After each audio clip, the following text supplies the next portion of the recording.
sekolah, atau pemerintah? Kemudian bagaimana menciptakan generasi muda yang cinta damai? Itulah pembahasan dalam Forum Indonesia Stop Bullying.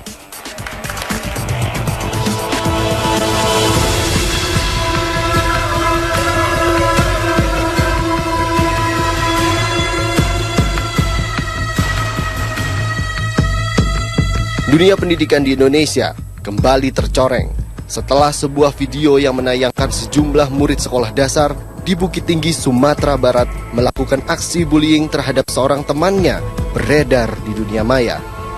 Tentu saja, fakta tersebut membuat miris dan tak sedikit yang menyalahkan sistem pendidikan di Indonesia yang minim pengawasan menjadi pemicu maraknya aksi bullying di dunia pendidikan. Namun dunia pendidikan tak sepenuhnya dapat disalahkan. Lingkungan di luar sekolah, terutama dari lingkungan anak didik, juga dapat menjadi pemicu terjadinya aksi bullying. Peran orang tua sebagai pendidik yang terlalu sibuk mencari nafkah dibanding mencurahkan waktu, perhatian, dan kasih sayang untuk anak-anak mereka, menurut para pemerhati dunia pendidikan juga memicu maraknya aksi bullying. Tingkah laku kekerasan atau bullying, baik verbal maupun non-verbal, sangat meresahkan para orang tua. Karena aksi ini ternyata telah terjadi di semua level pendidikan, baik tingkat dasar maupun di tingkat sekolah tinggi. Korban bullying biasanya akan mengalami trauma yang berkepanjangan. Hal itu sangat berdampak bagi kondisi psikologi dan kelangsungan pendidikan anak di masa depan. Ada yang stres hingga bunuh diri.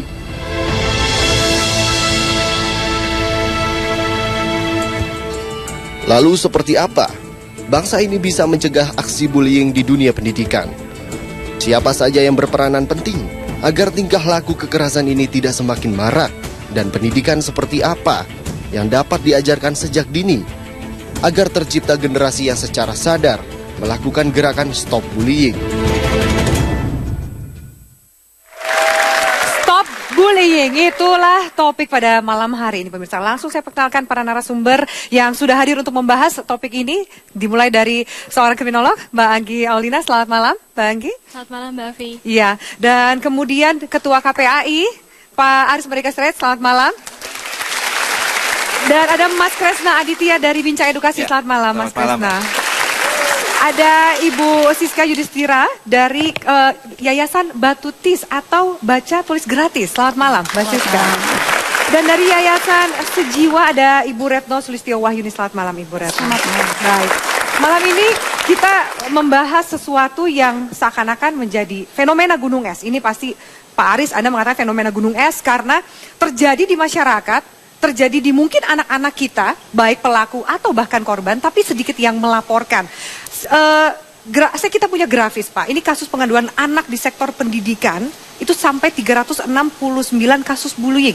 Mengapa ini terjadi dan bagaimana, Pak, perkembangan pelaporan sampai sejauh ini? Silakan, Pak Aris. Terima kasih. Saya ingin luruskan, saya Ketua Umum Komnas Perlindungan Anak, ya. Jadi bukan Ketua KPAI. Komnas Perlindungan Anak. Nah, saya ingin menggunakan kata bullying itu memperkenalkan kepada semua kita. Itu kita ambil dari bahasa rundung atau perundungan, ya. Jadi saya kira itu yang paling pas gitu. Karena sangat sulit untuk dipengerti masyarakat kalau kita katakan bullying dan sebagainya. Tapi lebih pada perundungan. Nah, dari peristiwa-peristiwa apa yang terjadi sekarang, termasuk misalnya terjadi di Bukit Tinggi, itu bukan hal baru. Karena 5 sampai 5 tahun yang lalu lah misalnya, ini sebenarnya kasus bully itu sudah sering terjadi. Jadi bukan hal baru. Artinya apa? Lingkungan sekolah itu sebenarnya sudah tidak aman terhadap kekerasan-kekerasan itu. Bibitnya ada di sana. Karena apa? Ya kita lihat bahwa sistem kurikulum kita juga itu sebenarnya tidak memberikan akses pada anak untuk mengembangkan energinya, ya. Kan anak-anak kita punya energi dan sebagainya. Data menunjukkan misalnya di tahun 2013 Komnas Perlindungan Anak itu menerima sekitar 3.339 kasus pelanggaran terhadap anak, ya, dan 16% itu pelakunya anak di bawah 14 tahun. Lalu meningkat dibanding di tahun 2014 itu hanya 1 semester saja itu kita menerima laporan berbagai pelanggaran hak anak 1.626 meningkat 10% menjadi 26% di tahun 2014. Ini Pak meningkat karena mulai banyak yang terbuka dan melaporkan atau memang tingkat kekerasannya juga semakin tinggi? Semakin tinggi, selain seperti yang dikatakan fenomena gunung es dan sebagainya, sebenarnya peristiwa yang seperti yang saya katakan itu 5 tahun yang lalu itu kita sudah kenal itu bullying itu. Walaupun mungkin masyarakat tidak mengerti apa itu bullying, tetapi kekerasan itu sudah muncul. Jadi menurut saya apa yang terjadi di Bukit Tinggi, tadi malam juga terjadi misalnya di Tulungagung, itu hal sebenarnya menunjukkan bahwa lingkungan sekolah itu sudah tidak aman lagi dari praktek-praktek kekerasan. Sejak tahun 2002 sebenarnya pemerintah Indonesia itu punya Undang-Undang Perlindungan Anak, pasal 54 itu mewajibkan lingkungan sekolah itu menjadi zero toleran terhadap kekerasan. Ya. Tapi apa yang terjadi? Bahwa Kementerian Pendidikan juga tidak memberikan sebuah aturan untuk memberi arahan kepada lingkungan sekolah betul-betul menjadi zero toleran terhadap kekerasan terhadap anak. Adakah kemudian daerah-daerah yang lebih rawan? Apakah memang terjadi fenomenanya lebih besar di kota-kota besar atau sudah mulai sampai ke daerah-daerah atau desa terpencil? Dari data yang kita peroleh, besaran masalahnya tidak hanya di kota, termasuk juga di desa. Apa yang terjadi di Bukit Tinggi, apa yang terjadi di Tulungagung itu kan bukan tempat kota yang begitu metropolitan dan sebagainya. Nah, artinya apa? Karena teknologi sekarang itu sudah tembus batas ya, apakah dia kota atau desa. Saya kira yang terjadi besaran masalahnya bukan hanya di kota tetapi juga sampai ke desa-desa. Oke, baik Pak Aris, terima kasih banyak. Itu data. Ya, saya ke Ibu Retno. Ibu Retno dari Yayasan Sejiwa. Ya, Sejiwa ini aktif untuk mengatakan tidak pada bullying. Kalau dari sejauh perkembangan yang Ibu lihat, ini kenapa sih anak-anak sampai kemudian sekolah dasar loh Bu, yang kita lihat melakukan itu, apa yang menjadi penyebabnya? Belajar dari mana sih mereka? Kalau tadi Pak Aris melihat sekolah, mungkinkah juga rumah menjadi salah satu biang keladi bullying yang terjadi di sekolah? Silakan Ibu. Iya, tentu saja iya. Karena bullying itu berasal dari eksternal. Eksternal yang paling dekat bagi anak itu adalah di rumah. Bisa jadi dari media, bisa juga dari orang tua atau orang-orang yang dekat dengan anak tersebut. Itu yang bisa membuat adanya bullying. Lalu kemudian apa yang bisa dilakukan Ibu? Karena banyak kan juga mungkin orang tua tidak sadar memberikan contoh kepada anak-anak. Ya, kita harus memberi pemahaman secara luas bagi unsur-unsur yang terlibat dengan anak, yaitu pengertian tentang apa itu bullying. Lalu bagaimana kita mengaplikasikannya? Itu yang harus Seberapa dilakukan. banyak orang tua yang tahu apa pengertian itu bullying, Bu? Mungkin baru sedikit ya. Sangat sedikit barangkali dengan ukuran apa yang sudah terjadi sekarang. Sangat sedikit. Jadi, sangat memprihatinkan. Kemudian tanggung jawab ini ke siapa? Ke orang tua, sekolah, atau kalau tadi langsung pemerintah menurut Pak Aris? Saya kira semua bertanggung jawab, ya tidak hanya sepihak. Dan kita semua harus juga membuat sebuah sistem. Bagaimana bullying itu bisa dimengerti, bisa diketahui, bisa dipahami, dan juga bisa dibuat menjadi anti bullying. Bagaimana caranya? Itu yang harus kita lakukan. Oke, baik. Terima kasih Ibu Retno. Sebelum saya kenal sumber saya akan ke Mbak Agi dulu. Mbak Agi, Anda seorang kriminolog. Ini pelakunya terjadi bahkan anak-anak ya Pak, di bawah 14 tahun. Bagaimana membedakan bahwa ini kenakalan anak, tapi juga ternyata ada kekerasan atau mungkin tindak kriminal yang terjadi, Agi? Jadi begini ya, dalam ilmu kriminologi penjelasannya bahwa sebetulnya bullying itu jangan kita anggap sebagai sesuatu yang biasa atau normal, Mbak Afi, karena memang bullying itu adalah first level atau level pertama. Apabila tidak dihentikan pada level bullying ini, maka banyak penelitian kemudian memperlihatkan ini nanti akan meningkat gitu pada level-level selanjutnya. Artinya pada saat mungkin sekarang SD mereka melakukan bullying, tapi tidak ada counter mechanism atau tadi ya tidak ada sistem kemudian yang membentengi perilaku bullying ini atau yang mengatakan bahwa harus ada perubahan. Bullying itu adalah sesuatu yang tidak boleh dilakukan di sekolah, ada sanksi dan lain sebagainya. Nah, apabila ini tidak terjadi, maka nanti pada usia dia menengah pertama atau bahkan menengah ke atas itu bisa kemudian berubah menjadi suatu bentuk kriminalitas begitu. Ya, jadi artinya yang perlu ditekankan adalah bullying ini tidak boleh kita anggap sebagai suatu keadaan yang normal, tapi Tapi itu idealnya. Namun ternyata secara praktek itu termasuk pada kasus yang saya baca ya, ada kasus di Padang ini, kok saya melihat sudah adanya suatu, saya mengatakannya ya, ada suatu practical consciousness atau suatu kesadaran yang praktis bahwa perilaku-perilaku bullying ini adalah suatu perilaku yang normal dan kemudian tidak perlu lagi disembunyikan. Mengapa saya bilang ini? Karena mengaca pada satu kasus saja ya, mungkin nanti bisa ditambahkan kasus yang lain. Act of lokus daripada aksi bullying ini itu terjadi pada ruang yang terbuka gitu ya, dan mereka merasa tidak perlu lagi saya sembunyi-sembunyi untuk melakukan bullying gitu. Dan di situ juga ada banyak beberapa anak ya, ada banyak anak ya. Jadi saya melihat ini sudah ada sudah ada fenomena seperti ini menjadi suatu yang common begitu. Oke, fenomena bullying atau melakukan kekerasan di institusi pendidikan menjadi suatu yang biasa. Apakah jangan-jangan itu justru menjadi budaya kita? Kami lanjutkan sesaat lagi, tetaplah di Forum Indonesia.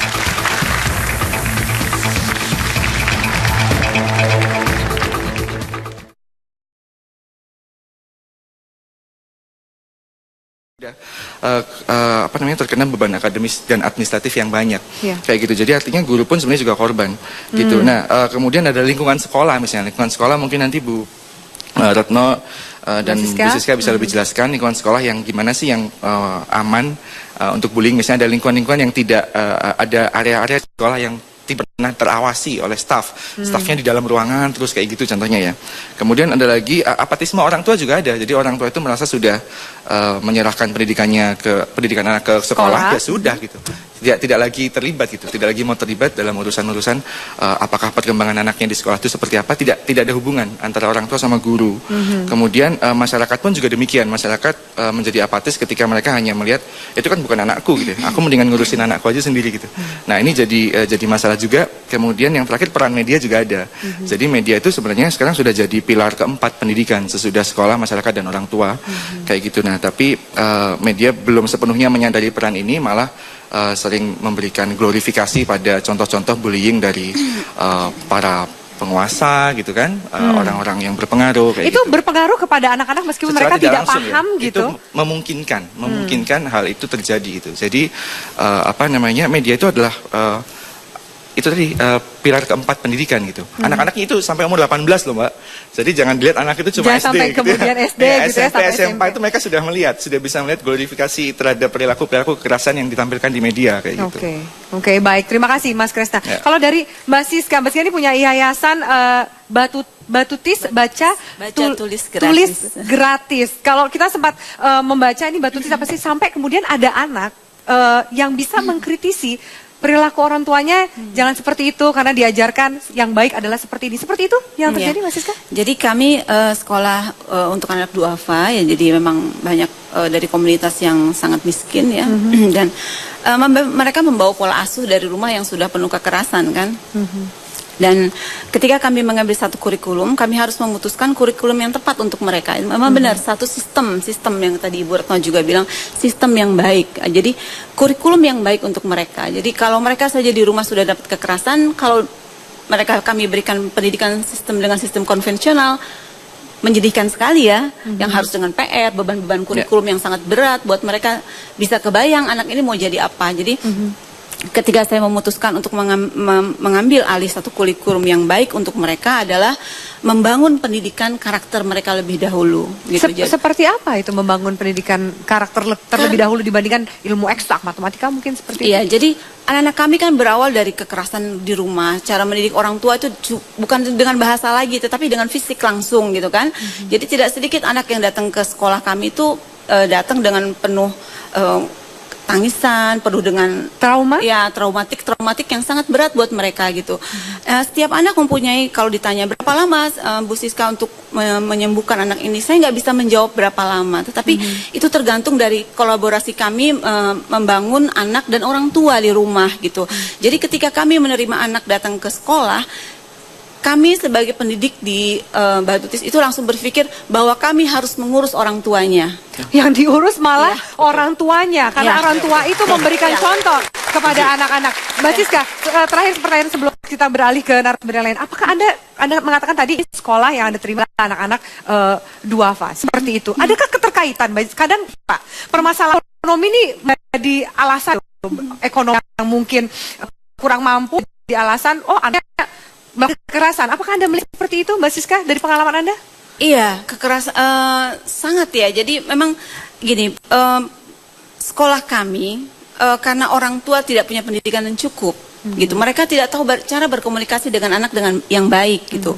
Jadi kalau saya bilang bahwa Bu besok bagaimana berbicara yang baik kepada anak, kalau marah tidak usah pukul.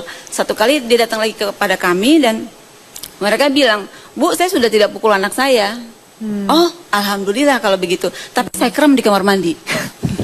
Sama aja dong traumanya. Ya, jadi tingkat pendidikan juga jadi semacam kesulitan buat kami untuk berbicara karena orang tua yang sekolah di sekolah kami kan juga banyak yang buta huruf, yang tidak sekolah gitu. Jadi menganggap bullying itu buat mereka juga hal yang biasa karena itu kan ada di lingkungan mereka. Mereka pukul anak itu dia biasa gitu. Jadi PR kami terberat adalah bagaimana ketika satu anak datang ke kami harus mendidik orang tuanya dan menjalin hubungan yang baik supaya orang tuanya mau diajak kerjasama.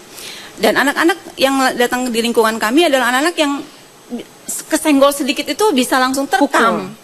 Jadi apa istilah kalau anak kampus sekarang senggol bacok gitu ya. Mereka seperti itu. Gitu. Kayak tadi juga pagi terjadi satu anak tersenggol sedikit dan mereka langsung berkelahi gitu, dan itu banyak sekali kejadian kayak gitu. Tetapi ketika kita memberikan pengertian, ketika memberikan kasih sayang kepada mereka dengan tulus, mereka kita beri kehangatan yang baik gitu, akhirnya mereka tahu oh ternyata hidup itu harus penuh kasih sayang terhadap teman, bagaimana bersabar gitu, bagaimana berbagi kepada orang lain, dan ketika itu terjadi dia bawa pola ini ke dalam rumah gitu. Jadi satu kasus adalah ketika anak kami bapaknya mau pukul dia dan dia bilang, bapak nggak usah pukul, bicara aja sama aku seperti guru aku kalau bicara dengan aku di sekolah. Sampai seperti itu ya. Baik. Ada yang mau menambahkan? Pak Aris, sebelum saya mungkin ke Ibu Retno juga, silakan. Orang tua ternyata kuncinya. Saya melihat dari sudut pandang orang dewasa ya. Orang dewasa itu bisa orang tua, bisa guru. Bisa tokoh-tokoh masyarakat, bisa juga ormas yang berdasarkan mungkin dibungkus dengan keagamaan, pro demokrasi dan sebagainya. Saya kira jangan lupa bahwa orang-orang dewasa yang saya sebutkan itu punya kontribusi mengajarkan anak untuk melakukan bullying itu. Jadi kalau kita hanya melihat bahwa seolah-olah apa yang terjadi di Bukit Tinggi itu anak itu yang salah, saya tidak setuju dengan itu. Karena kita sebagai orang dewasa seringkali memberikan kontribusi juga untuk mengajarkan anak menjadi pelaku-pelaku kekerasan. Sinetron kisah kita misalnya.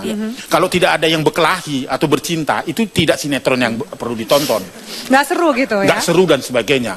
Itu kan kalau kita lihat misalnya kejadian yang ada di Bukit Tinggi, sekali lagi itu tendangannya itu tendangan meniru. Bukan seperti pengalaman saya remaja dulu, kalau perempuan sama perempuan jambak-jambakan gitu kan. Kalau laki-laki bisa tonjok-tonjokan. Ini tidak, dengan teriak kemudian bikin lompatan salpo dan sebagainya. Itu kan meniru. Itu berarti siapa yang ditiru? Orang terdekat dari anak itu sendiri. Artinya apa yang dia rasakan, apa yang dia lihat, dia dengar, itu diimitasi dan dipraktekkan. Jadi saya kira kalau kita mau mengatakan stop bullying atau stop perundungan, kita harus juga orang dewasa stop mempertontonkan kekerasan. Hal itu. Oke, baik Pak Aris. Ibu Retno, Anda mau menambahkan? Silakan. Iya, saya sangat setuju bahwa anak itu tidak salah. Karena anak itu sedang belajar untuk hidup. Yang menjadi pengamatan yang harus kita cermati lebih serius adalah orang-orang di sekeliling anak-anak ini. Siapa yang paling dekat dengan anak? Ibu. Mungkin saya sependapat, saya yakin saya sependapat bahwa harus ada sekolah parenting barangkali. Itu yang sekolah untuk para orang tua ya, bagaimana mereka bersikap sebagai seorang tua. Betul. Karena masalah yang kita hadapi itu sudah sangat parah ukurannya. Bu, tapi ada alasan gini. Kalau misalnya mungkin kalau SD berbeda ya Pak. Kalau misalnya sudah mulai masuk SMP, SMA, bahkan mungkin dunia perkuliahan, ada itu perpeloncoan. Ada senioritas yang bermain antara senior dengan junior, di mana junior harus patuh terhadap perintah atau apa yang diminta oleh senior. Bagaimana kemudian memutus tali itu? Silakan Mas Kresna. Oke, gini, itu harus dilihat secara berbeda antara yang anak dan yang bukan anak gitu ya. Kalau anak, tadi Pak Aris sama Bu Retno udah bilang bahwa anak tuh hampir selalu tidak pernah jadi sumber masalah. Sumber masalahnya adalah orang dewasa di sekitarnya. Jadi kayak misalnya anak-anak yang di Bukit Tinggi itu, meskipun pelakunya itu disebutnya sebagai korban pelaku gitu. Mereka itu juga masa depannya bisa sama buruknya dengan anak yang jadi korban gitu.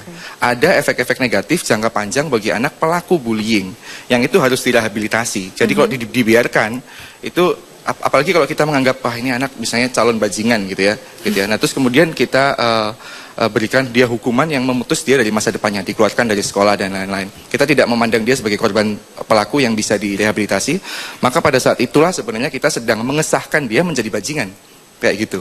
Jadi itu bedanya. Sedangkan kalau di atas 18 ini udah beda nih. Jadi konsep di bawah 18 itu ada konsep age of consent ketika anak bisa dianggap mau tapi dia sebenarnya tidak sadar, belum bisa dianggap sadar memperhitungkan segala konsekuensi yang akan dihadapi ke depannya. Beda dengan yang di atas 18. Ini urusannya ada hukum. Nah, saya baru mau ke Mbak Anggi. Mbak Anggi, bagaimana menurut Anda hukuman? Tadi juga Mas kita angkat soal hukuman, ada efek jerah, seperti apa yang seharusnya? Iya, mungkin sebelum saya bicara mengenai sanksi tadi ya, atau hukuman apa yang pantas bagi anak yang melakukan bullying ini, saya ingin kembali tadi pada peran keluarga ya. Gitu tadi begitu banyak kemudian dikatakan bahwa kita harus encouragement atau memberdayakan keluarga atau orang tua untuk anak. Tapi jangan lupa ya, artinya begini, orang tua itu juga termasuk dalam sistem sosial kita, social system. Dia juga termasuk daripada artinya perilaku-perilaku yang dia lakukan itu bisa saja termasuk dalam akibat daripada sistem sosial kita. Nah, yang ingin saya tekankan adalah apakah kita, pemerintah kita itu sudah mempunyai suatu mekanisme identifikasi mengenai family problem. Saya rasa belum ada. Artinya begini, peta sosiologis mengenai kenakalan remaja itu di Indonesia saya rasa masih sangat kurang gitu. Nah, itu juga sangat penting untuk diketahui ya. Artinya family problem ini apa saja sih masalah yang ada dalam keluarga dan dampaknya terhadap anak begitu. Nah, bila data ini sudah kita punyai, tentu bicara pencegahan bukan saya bilang akan lebih mudah gitu, tapi setidaknya lebih terukur, ya? Akan lebih bisa terukur gitu. Tapi pembentukan perilaku tidak hanya dari keluarga ya Mbak Afi gitu, tapi ada banyak sekali tadi sudah begitu banyak yang dibicarakan, bisa dari lingkungan, sistem pendidikan sekolah, media, keluarga, lingkungan perkotaan pun ikut turut andil berkontribusi dalam membentuk perilaku anak.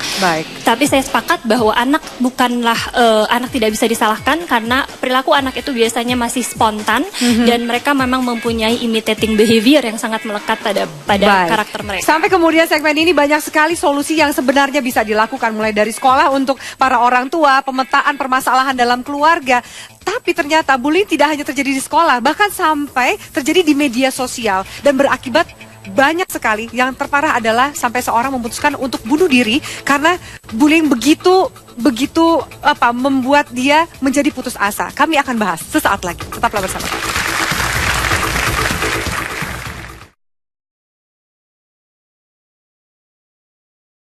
Ya, baik pemirsa, kita lanjutkan Forum Indonesia. Ketika kemudian bullying ini berdampak lebih parah lagi, ada korban yang memutuskan untuk melakukan bunuh diri. Saya akan ajak para narasumber juga rekan-rekan di studio dan juga di rumah untuk lihat.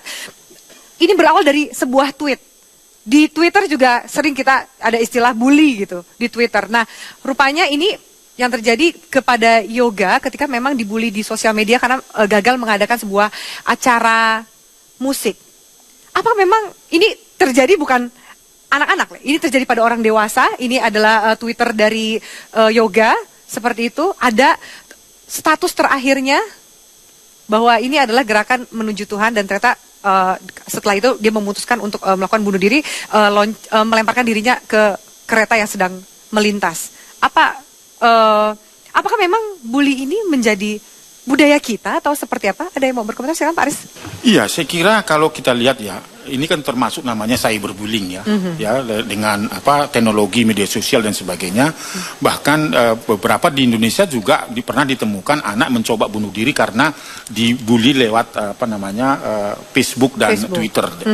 Nah, saya kira ini memang harus dilihat bahwa media sosial kita juga itu bisa saja tidak menguntungkan bagi anak-anak kita. Kalau misalnya anak-anak kita kita ajarkan menggunakan teknologi itu secara sehat begitu. Lalu kemudian ada juga yang disebut dengan fisik bullying ya. Tadi yang seperti tendangan dan sebagainya. Ada yang psikis juga perundungan yang sifatnya psikis dan secara ada verbal kan bisa ya Pak ya? Ya, diejek, kemudian karena kondisi dikucilkan, kemudian diarahkan dipalak dan sebagainya, bahkan mungkin seperti ditoyor dan sebagainya. Nah ini yang terjadi, itulah yang saya mau katakan tadi, bahwa kita harus lihat perspektifnya, apakah kita orang dewasa juga mengajarkan itu. Karena yang sekarang yang kita diskusikan selalu anak yang dipersalahkan di mana-mana. Beberapa ya, saya mau katakanlah dengan tidak mengurangi rasa hormat saya, misalnya bagaimana reaksi Menteri Pendidikan yang tinggal beberapa hari lagi gitu ya, itu mengatakan bahwa seolah-olah panik gitu. Bahwa ini sebenarnya beliau sudah tahu bahwa lingkungan sekolah itu sebenarnya tidak aman lagi dari praktek-praktek bullying. Karena apa? Karena semua guru itu dipaksa untuk berorientasi pada kecerdasan intelektual, tapi kecerdasan emosionalnya, kecerdasan spiritualnya itu hilang gitu. Nah, jadi jangan salahkan kalau anak misalnya mendaur ulang apa yang dia rasakan, apa yang dia dengar di lingkungannya. Bisa saja terjadi, misalnya hasil investigasi kita itu untuk kasus Tulungagung dan Bukit Tinggi itu ada kecenderungan juga dia adalah berasal dari keluarga yang katakanlah tidak nyaman, tidak harmonis. Ya saya tidak bisa mengatakan bahwa keluarga itu salah, tapi tidak nyaman bagi anak itu sehingga dia berkelompok dengan temannya gitu. Nah ini yang terjadi menurut saya yang harus dilihat. Itu yang tadi ya bunuh diri itu bagian dari cyber bullying. Sekarang ini ya Bekasi saja sudah dibully juga. Pak Presiden gitu. SBY juga sempat kena bully loh Pak. Betul. Ya saya kira memang harus kena bully kalau memang tidak pro dengan rakyat. Baik, Mbak Anggi, kalau dari hukum, sebenarnya hukuman yang seperti apa yang bisa dikenakan? Harusnya bertanggung jawab siapa sih? Sekolah? Kemudian tempat para orang tua menitipkan anak-anaknya? Atau guru yang bertugas pada saat itu? Atau siapa? Pemerintah? Oke, berarti ini kita udah keluar dari tema cyberbullying ya. Kita kembali lagi pada tema yang pertama, yang anak tadi. Ya memang begini, sanksi itu kan tidak hanya sanksi hukum ya. Sanksi itu ada dua paling tidak, ada sanksi sosial dan sanksi hukum gitu. Dan kalau misalkan memang, dan bullying itu akan menjadi sebuah tindak kriminal apabila dilakukan aksi-aksi yang lebih menjurus pada kriminal gitu kan. Tapi bullying ada juga yang tadi secara verbal, yang belum kemudian dapat dibuktikan secara kriminal. Nah apabila dia sudah masuk pada sanksi hukum, yaitu sudah beda. Tapi saya ingin kembali menekankan pada sanksi sosial. Saya melihat bahwa ini bagian dari pencegahan ya, gitu. Dan saya melihat sanksi sosial di negara kita ya pada saat ini sepertinya melemah begitu. Sanksi sosial itu apa sih? Sanksi sosial itu adalah kepedulian dari orang-orang lingkungan anak tinggal itu dalam menasihati si anak gitu. Nah, nasihat-nasihat seperti ini yang secara sosial dilakukan itu sebenarnya salah satu bagian dari social control, pengendalian sosial kejahatan begitu. Dan ini tidak lagi ditemukan pada masyarakat terutama dalam lingkungan yang sudah urban gitu. Bisa dikatakan salah satu penyebabnya adalah kita sudah tidak guyup lagi misalnya begitu. Tapi itu bukan kemudian menjadi pembenaran artinya. Nah, menurut saya yang perlu dilakukan dalam rangka pencegahan ini adalah kita kembangkan lagi sanksi-sanksi sosial, shaming gitu ya. Artinya anak merasa malu apabila dia melakukan hal yang buruk gitu. Tapi selain daripada itu, di sisi yang lain, ayo kita coba untuk memberi pujian pada sesuatu atau good deeds yang dilakukan oleh si anak gitu. Sehingga si anak itu tahu secara jelas dan situasinya tidak anomia, tidak jelas mana baik dan buruk gitu. Tapi kita sudah bisa menentukan bahwa ini yang baik dan ini yang buruk. Dan itu bisa juga di endorse oleh media. Gitu. Jadi ada peran media, peran pemerintah, ada reward and punishment yang anak pahami. Silakan ada beberapa Mbak. Silakan Mas Kesna terlebih dahulu. Untuk yang shaming ini saya mungkin agak beda, tapi nanti kita bahas saja ya. Karena bisa jadi bullying yang baru sebenarnya. Cuma saya setuju di pendekatan positif. Ada pendekatan baru dalam mencegah bullying. Itu kita tidak teriak-teriak anti bullying ya, tapi justru mempromosikan kindness, mempromosikan kebaikan. Jadi anak itu diajak merasakan bagaimana kalau dia punya daya, tapi kemudian dia gunakan daya itu untuk berbuat baik. Contoh konkretnya nanti mungkin Bu Siska sama Bu Retno bisa kasih lebih banyak. Tapi misalnya di Norwegia itu ya, ini tadi saya lihat di Facebooknya Mbak Safitri Hoirunisa, itu ada di taman itu disediakan bangku yang namanya itu kayak buddy chair gitu ya. Jadi ketika anak merasakan dia merasa sendiri dan butuh teman, dia duduk aja di situ. Nanti anak-anak yang lain itu dia sudah dibiasakan untuk ketika melihat ada teman yang duduk sendirian di situ, datangi siapapun meskipun kamu nggak kenal, ajak bicara. Itu dia sedang butuh gitu. Kayak gitu. Kemudian ada lagi yang kakak asuh misalnya anak kelas 6, 2 mengawal anak kelas 1. Kemudian diajak berkegiatan dan lain-lain. Jadi itu dia menggunakan daya kan bullying itu seringkali masalah ketimpangan power ya, ketimpangan kekuatan. Ada yang merasa lebih kuat. Nah ini kekuatan itu dia gunakan untuk berbuat kebaikan dan dia diajak merasakan itu gitu. Jadi ini ada pendekatan baru dalam anti bullying adalah ketika kita tidak hanya mencegah bullying aja, karena kadang-kadang anak jadi cemas ya kalau ini sekolah dipasangin CCTV di mana-mana gitu kan, gurunya ngawasin terus-terusan kayak gitu ya. Tapi pendekatan baru ini adalah itu tadi mengajak anak merasakan kalau dia berbuat baik itu bagaimana. Ada ada positivisme yang bisa dibagi. Silakan Mbak Siska, Anda juga mau berbagi? Ya saya tadi setuju sama Pak Aris bahwa sosial emosi harus dibangun, itu jauh lebih penting. Jadi memang di sekolah kami juga kognisi nomor 2, tetapi pembangunan sosial emosi itu jauh lebih penting untuk anak-anak. Benar anak-anak bisa dengan bahagia ketemu dengan guru gitu. Di sekolah kami anak begitu rindu sama guru gitu, sampai kalau hari Sabtu libur mereka pasti main ke sekolah gitu. Itu satu pembangunan sosial emosi yang kalau perlu nggak usah libur ya sekolahnya ya. Iya, jadi sebetulnya hari Sabtu harusnya tidak libur karena buat mereka nggak ada hari keluarga kan. Jadi pengennya sebetulnya sampai hari Minggu, tapi gurunya nanti nggak libur. Satu hal lagi yang menarik ternyata bukan cuma media sosial, televisi. Kami anti mie instan, kampanye anti mie instan dan anti televisi di sekolah kami. Jadi ada apa kaitannya antara mie instan? Ya mie instan karena biasanya orang-orang yang dengan ekonomi sedikit yang sangat lemah itu banyak mengkonsumsi itu. Sedangkan itu kan reaksinya cukup banyak ya untuk hiperaktif anak dan kerusakan-kerusakan pada otaknya. Jadi buat saya makanya kami menyiapkan makan siang untuk anak-anak gitu. Sampai sejauh itu diperhatikan ya? Ada snack pagi untuk mereka, ada makan siang gitu. Jadi kami menyiapkan mereka karena dengan mereka kenyang, saya pikir mereka bisa lebih belajarnya bisa lebih tenang. Lebih baik. Nah, satu hal lagi yang kemarin menarik dari kepala sekolah TK kami menemukan satu hal yang menarik.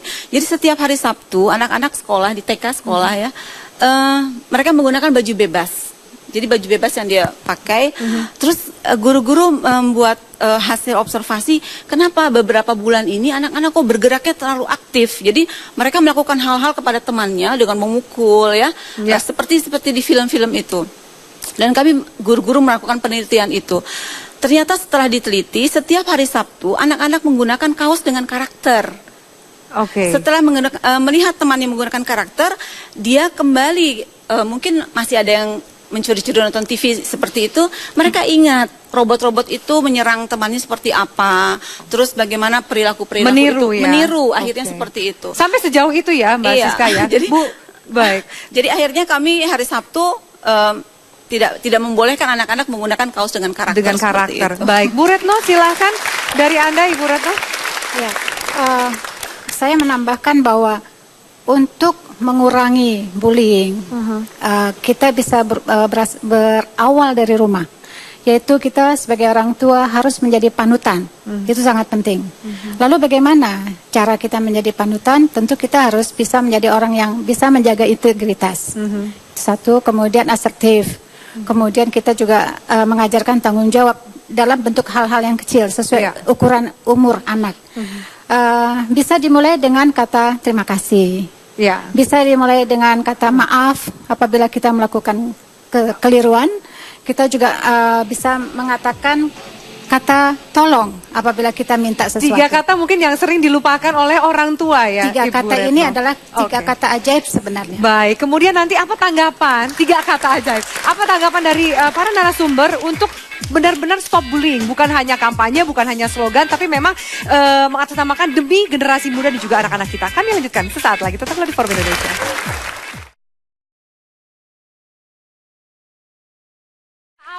Solusi untuk menghentikan bullying. Silakan Ibu Retno dari Anda, closing statement. Iya, solusinya adalah membuat sistem yang baku untuk anti bullying, terutama di sekolah. Itu saja. Sistem di sekolah anti bullying. Seperti apa pemaparannya? Harus dimulai dari mana? Guru, orang tua? Seluruhnya. Yang terkait dengan anak. Oke, baik, terima kasih. Singkat, padat, tegas sekali. Mbak Siska, dari Anda silakan. membuat lingkungan sekolah yang aman, nyaman untuk anak-anak, dan bangun sebuah hubungan yang baik antara anak, rumah, dan sekolah. Saya rasa itu akan membuat satu perubahan untuk satu lagi adalah sistem pendidikan. Sistem pendidikan yang membuat anak nyaman tanpa drilling. Gitu, saya rasa. Perlu kurikulum untuk dirubah? Kalau saya memang kalau melihat kurikulum yang tadi Pak Aris bilang, itu kurikulum yang ada sekarang itu sangat memberatkan, dan kami memang menggunakan metode sentra untuk anak-anak yang membangun anak untuk belajar dengan bahagia. Belajar dengan baik. Baik. Silakan Mas Kresna. Oke. Saya mau ngasih ini ya buat teman-teman yang masyarakat luas kali ya, terutama yang di sosial media. Kayak saya lihat sih kepedulian itu sudah ada gitu kan. Kita sangat gencar menyebarkan berita gitu kan.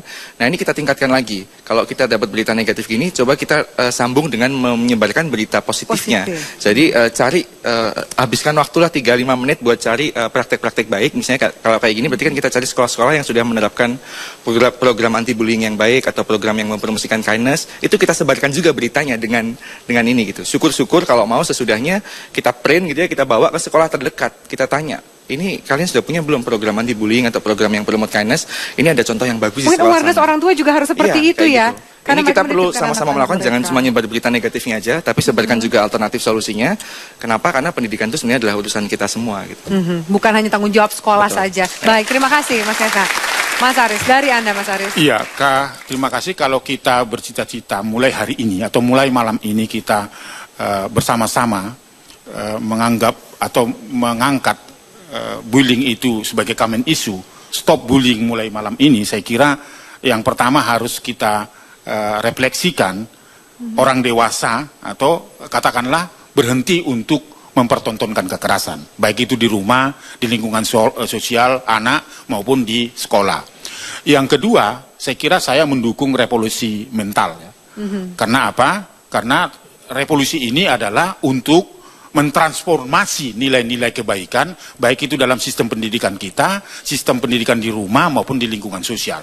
Tanpa itu, anak-anak kita tidak akan punya contoh atau idola yang bisa menghentikan kekerasan itu.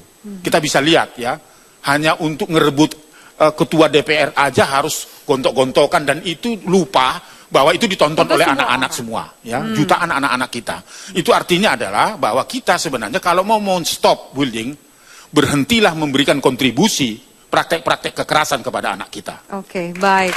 Bercermin ke diri kita dulu, untuk kemudian refleksi itu kita kembalikan ke anak-anak. Iya, jadi sekali lagi harus berangkat dari kita sebagai orang dewasa. Jangan persalahkan anak itu saja, walaupun bahwa apa yang dilakukan oleh anak itu perlu kita berikan informasi bahwa itu adalah salah. Tetapi yang paling salah adalah orang dewasa, dan orang dewasa harus berhenti mempertontonkan kekerasan. Baik, Pak Aris, terima kasih. Agi, silahkan dari Anda. Ya, saya setuju ya tadi dengan semua konklusi yang ada, ya betul. Jadi menurut saya adalah salah satu cara untuk kita betul-betul stop bullying sampai pada dasarnya ya, sampai pada kita menyelesaikan akar permasalahan memang harus dilakukan secara holistik, artinya secara makro dan mikro. Tadi makro sudah banyak instansi yang kita sebutkan gitu, dan secara mikro juga sudah ada. Nah, artinya memang ini perlu dilakukan secara bersamaan, langsung bersamaan. Karena begini, apabila kita membentuk perilaku hanya di sekolah, kemudian anak pulang ke rumah dan di lingkungan lainnya yang terputus, sosialisasi nilai yang baik itu, maka sama saja hasilnya begitu. Artinya semuanya harus dilaksanakan secara holistik begitu. Baik, terima kasih banyak. Tepuk tangan yang meriah untuk para narasumber. Terima kasih banyak. Semoga memang hasil dari